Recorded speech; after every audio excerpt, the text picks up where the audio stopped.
Grace doesn't always look like a miracle from heaven. Sometimes it looks like someone stepping into your anger with calm wisdom. Have you ever been moments away from making a decision you knew you'd regret, yet something or someone pulled you back? Those moments don't arrive with fanfare. They show up like a soft voice in the midst of a storm. And that's where our story begins, in a place where pride was rising, tempers were boiling, and one courageous woman carried peace like a shield. Abigail lived in the days of David, long before he wore a crown. While wandering the wilderness with his men, David showed kindness to a wealthy but foolish man named Nabal, guarding his shepherds and protecting his flocks.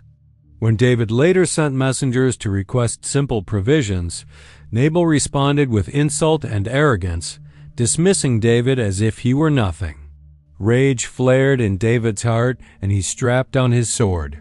He was ready to wipe out Nabal's entire household before sunrise. Word of this reached Abigail, Nabal's wife, a woman described as intelligent and beautiful, but more importantly, a woman who carried discernment in a home ruled by pride. Without hesitation, Abigail gathered a generous offering of food and supplies and rode out to meet David before he reached her home. Imagine the dust rising beneath her donkey's hooves, her heart steady but urgent, knowing she was riding straight toward an armed and angry warrior. When she arrived, she fell before David, pleading not only for her household but for David's own destiny. She reminded him that shedding innocent blood out of anger would stain the future God had prepared for him. Her words, humble, wise, spirit-guided, pierced through David's fury. The presence of God settled over that tense moment, and David realized he had nearly stepped outside God's will.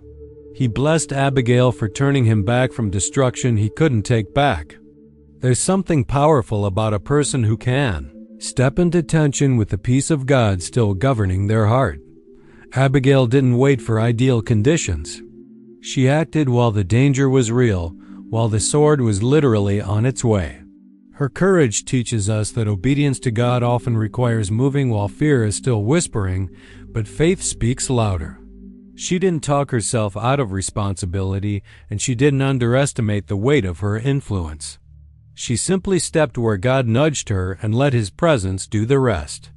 David's reaction shows another layer of wisdom, the humility to listen. Even as a rising leader, even while feeling wronged, he allowed correction to reach him. That moment reveals something profound. Strength isn't proven by how fiercely we defend our pride, but by how quickly we surrender it to God's guidance. David saw that Abigail's words were not merely polite appeals. They were a lifeline sent by God to guard his integrity. The Holy Spirit often speaks in unexpected voices, and when we are able to pause and listen, regret loses its power over us. And then there is the sobering truth found in Nabal's fate. When Abigail returned and later told him all that had happened, fear struck Nabal so deeply that his heart failed, and he died soon after. It's a reminder that pride shuts out wisdom, refuses correction, and ultimately collapses under the weight of its own arrogance. God defended David without David lifting a hand, proving once again that vengeance belongs to God, not those offended. When we step back and allow God to be our defender, He moves in ways we never could. From Abigail, we learn the beauty of interceding before harm unfolds, standing in the gap with courage shaped by wisdom. Some of the greatest victories in our lives happen before the battle even begins, when peace pushes back anger, when humility redirects pride, and when discernment interrupts destruction. From David, we see the strength in stopping, even mid-stride, to reconsider. Not every fight deserves your sword, and not every insult deserves your reaction. The Holy Spirit often places peacemakers in our path to rescue us from ourselves. And from Nabal, we see how blindness of heart, ignoring God, scorning others, leads to ruin that could have been avoided entirely.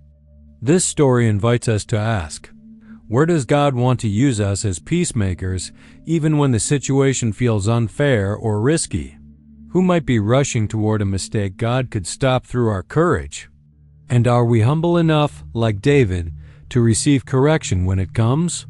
Wisdom may not always ride in dramatically, but when the presence of God guides our steps, our decisions can shift the course of our future. In the end, Abigail returned home unaware of how deeply she had changed the trajectory of David's life. But David remembered.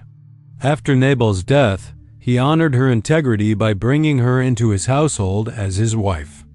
It wasn't her beauty or her status that set her apart. It was her wisdom, her bravery, and her ability to hear God even in chaos. And that's the heartbeat of the story. God uses willing hearts, steady voices, and courageous actions to prevent destruction and restore peace.